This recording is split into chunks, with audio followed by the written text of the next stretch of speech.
Joining me now is Matthew Platkin, former New Jersey Attorney General and founder of Platkin LLP. He's representing 93 House Democrats who filed a court brief in opposition to the settlement. And actually, the brief was filed before the settlement, right? It was basically right at the same time. Yeah, the lawsuit has been dismissed. But what happens now? Is there any legal recourse? Well, I think you're seeing a lot of folks ask that very question. The senators today put the acting attorney general through some tough questions about what exactly happened here. The president can't sue himself, as in his own words, settle with himself and pay billions of dollars, including, we should note, the settlement agreement doesn't even say that entities associated with him, his family, couldn't access these funds. This is a slush fund, illegal slush fund at his direction. So it was interesting today because one of the things that the acting AG, Todd Blanche, was asked about was exactly who could benefit from the fund. And here's what he said. What's the standard by which a determination is made that compensation should be had? So in the broadest sense, it's weaponization. It's not limited to Republicans. It's not limited to Democrats. It's not limited to January 6 defendants. It's limited only by the term weaponization. What do you make of that response? I think he was twisting himself in knots to try not to say the quiet part out loud. This is to hand money out to his friends. There's already a legal process if you think you've been harmed by the government to come in. That's what the president actually filed here. The problem was he didn't have a legitimate claim. He couldn't actually meet that standard. So they didn't even want to go before a judge.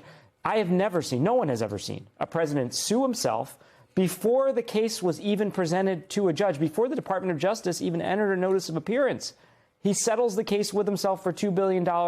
And this settlement agreement says the terms of the settlements that they enter into through these claims process, they're not even going to make that public. So Todd Blanche can't even try to explain how he's going to administer this. There is no basis in law for it. It is one of the most unprecedented acts of corruption in this nation's history, which is saying something for this administration. That was the point Democrats made over and over and over again today. He's dealing on both sides, right, to get to this point. Now, his acting AG is going to pick 5 members of this commission. He seemed to think that I'm not sure if Donald Trump is going to recommend anybody to me. But we pointed this out in our last hour, which was you only need a quorum, which is 3.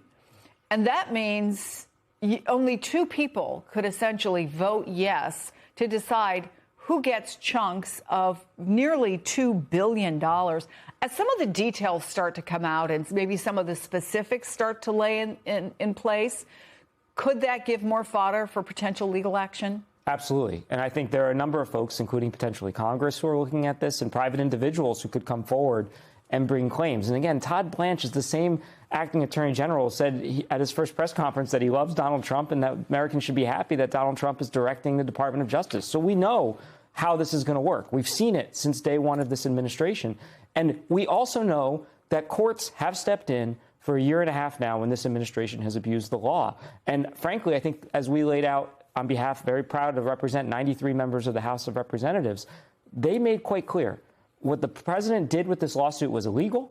There is an appropriations process for a reason. You cannot sue yourself and settle for billions of dollars and hand that money out potentially to yourself or to your friends or people who you think are harmed that politically align with you. That is not what the Constitution permits. If there is no successful legal challenge to this, what does it say going forward? And what's the message to American taxpayers?